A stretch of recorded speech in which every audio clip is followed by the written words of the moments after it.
మండలి వ్యవస్థలో మనం పోతే మరి తప్పకుండా ఉపాధ్యాయుల సమస్యలు, మరి ఉపాధ్యాయులకు కావాల్సినటువంటి ఏవైతే సమస్యలు ఉన్నాయో మరి హెల్త్ కార్డ్స్ కావచ్చు, పెండింగ్ డిఏలు కావచ్చు, లేకపోతే మిగిలిపోయినటువంటి ఏ అంశాలైనా కానీ బలమైనటువంటి ఏ అంశాలైనా మరి ఈరోజు మాట్లాడాలంటే మండలి మనకు శరణమని చెప్పక తప్పదు.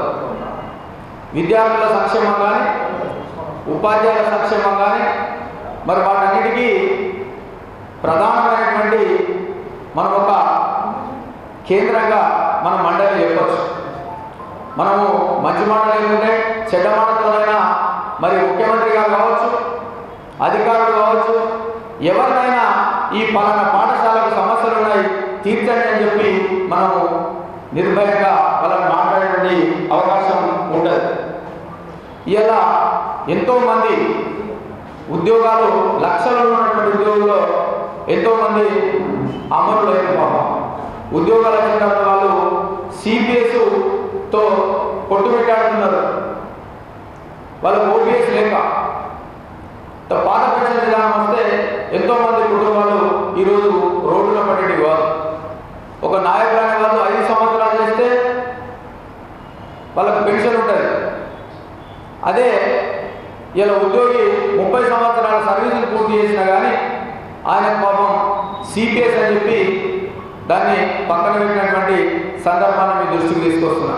దాంతో మరి ప్రభుత్వానికి కూడా పెద్ద నష్టమేమి ఉండదు. అయితే ఇది కాకుండా ప్రధానంగా ఇలా ప్రభుత్వ జిల్లా పరిషత్ పాఠశాల పేరుతో వాళ్ళ సర్వీసులు లేదని చెప్పి వీళ్ళకి కూడా సర్వీసులు లేదని చెప్పి ఎంతో ఇబ్బంది పడుతున్నారు. ఆ సర్వీసులు వస్తే ఇలా జిల్లా పరిషత్ స్కూల్ వేరా, ప్రభుత్వ పాఠశాలలు వేరా అనేటువంటి విధంగా ఉండదు.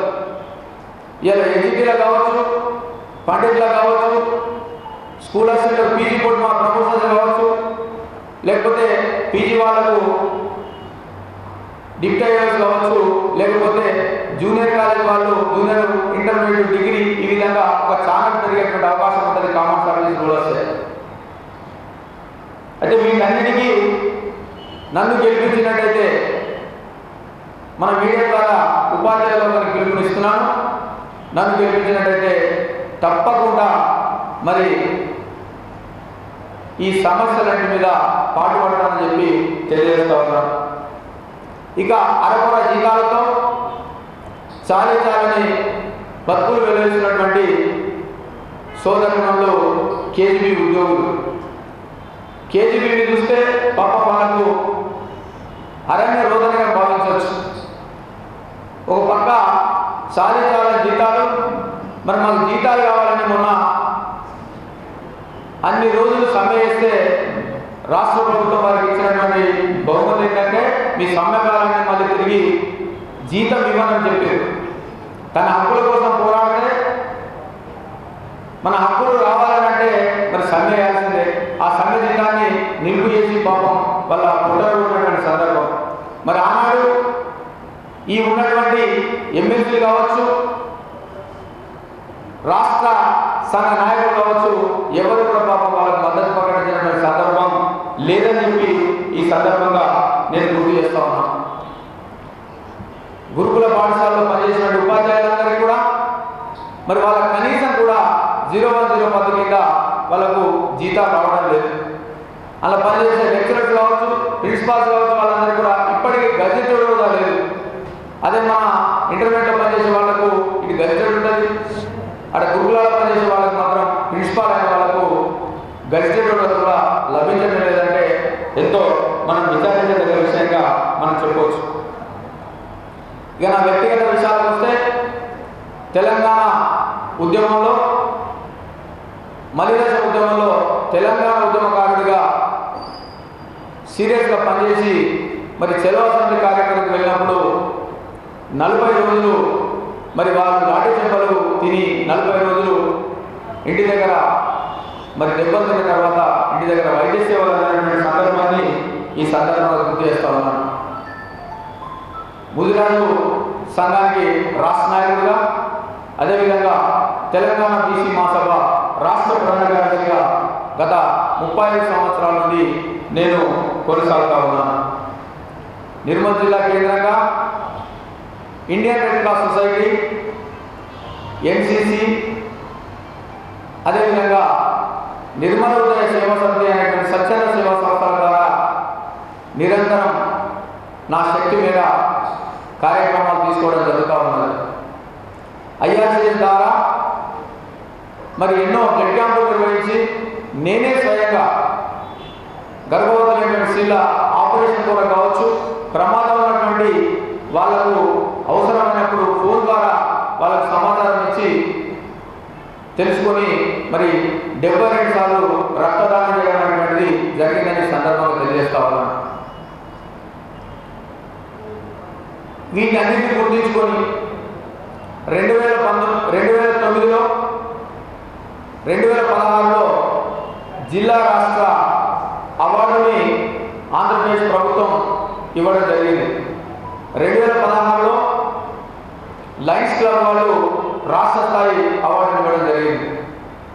2023లో గవర్నర్ గారి చేతుల మీద బెస్ట్ బ్లడ్ డోనర్గా మరి అవార్డు తీసుకోవడం కూడా జరిగిందని సందర్భంగా చెప్తా ఉన్నా. కరోనా సమయంలో తన కుటుంబ సభ్యులు సైతం మన కుటుంబ సభ్యులు పట్టించుకున్న సందర్భంలో కరోనా ప్రారంభమైన నుంచి చివరి వరకు కరోనా రోగులు వస్తే వాళ్లకు మందులు పంపిణీ చేయడం, వాళ్ళను తొందరగా డెవలప్మెంట్ కావడానికి వారికి డ్రై ఫ్రూట్స్ లాంటివి ఇవ్వడం, వాళ్ళ ఇంటి వాళ్ళు భోజనాలు పెట్టకపోతే వారికి భోజనాలు టిఫిన్స్ కూడా అరేంజ్ చేయడం, పొరపాటున వాళ్ళు చనిపోతే స్వయంగా నేనే 16 శవాలకు దాన సంస్కారాలు చేయడం చెప్పి ఈ సందర్భంగా నేను మీ ద్వారా సమాజానికి తెలియపరుస్తా ఉన్నాను. అంటే దీన్ని ఎందుకు చెప్తున్నానంటే సమాజంలో ప్రతి ఒక్కరు నేను నిస్వార్థపరుడు వస్తున్నారు. మరి ఎవరు స్వార్థము ఎవరు నిస్వార్థం అని చెప్పడానికి నేను తెలియజేస్తా ఉన్నాను. తెలంగాణ రాష్ట్రంలోనే 26 సంవత్సరాలుగా ఒక ఎన్సీసీ అధికారిగా పనిచేసినటువంటి వ్యక్తిగా దాదాపు ఈ ఉత్తర తెలంగాణలో ఎవరు ఉంటారు.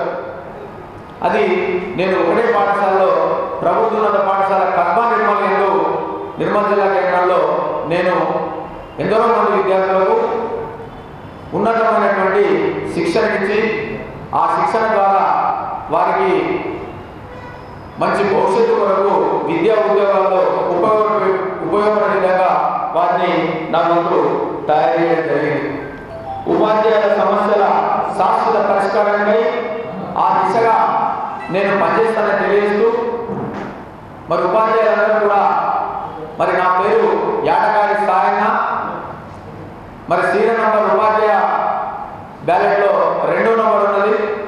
దానికి మొదటి ప్రాధాన్యత వేసి నన్ను గెలిపించి ఆశీర్వదించినట్టయితే సదా మీ అందరి సేవలో నిమగ్నం ఉంటాను. మరి మన బహుజన బిడ్డగా ఒక బీసీ బిడ్డగా మరి మేము ముందుకు వస్తున్నాం కాబట్టి మీరంతా కూడా మరి విధేయులు ఓటర్ మహాశయులు అందరూ అమ్ముడు పోతారని కొందరు పెద్దలు మరి చెప్పుకుంటున్నారు. బయట డబ్బులు ఉన్నాయని ఎవరైనా కొనుక్కోవచ్చు అనుకుంటున్నారు. కాబట్టి ఓటర్ మహాశయులంతా విజ్ఞత కలిగిన వాళ్ళు కాబట్టి మరి మీరంతా కూడా నాలాంటి ఒక సాధారణమైనటువంటి సాదాసీదా టీచర్కు గెలిపించి మండలిలో మీ మాటగా నా ద్వారా వినిపించి మన సమస్యల పరిష్కార దిశగా ఉండడానికి మీరంతా మండలికి పంపిస్తారని చెప్పి మీ అందరినీ ఈ నిజామాబాద్ జిల్లా కేంద్రంలో పాత్రికేయుల సమావేశం ద్వారా మీకు సవినయంగా వేడుకుంటూ నాకు అవకాశం కల్పించినట్లయితే అందరూ కూడా ఈ నిర్మల్ అనేటువంటిది ఈ 4 ఉమ్మడి జిల్లాలో కేంద్రంగా ఉన్నటువంటి ప్రాంతం కాబట్టి మీ అందరూ కూడా అందుబాటులో ఉండి సేవలు అందించడానికి నిరంతరం నా శక్తివంతంగా ప్రయత్నం చేస్తానని చెప్పి తెలియజేసుకుంటూ ముగిస్తున్నాను. జై హింద్, జై భీమ్, జై భారత్.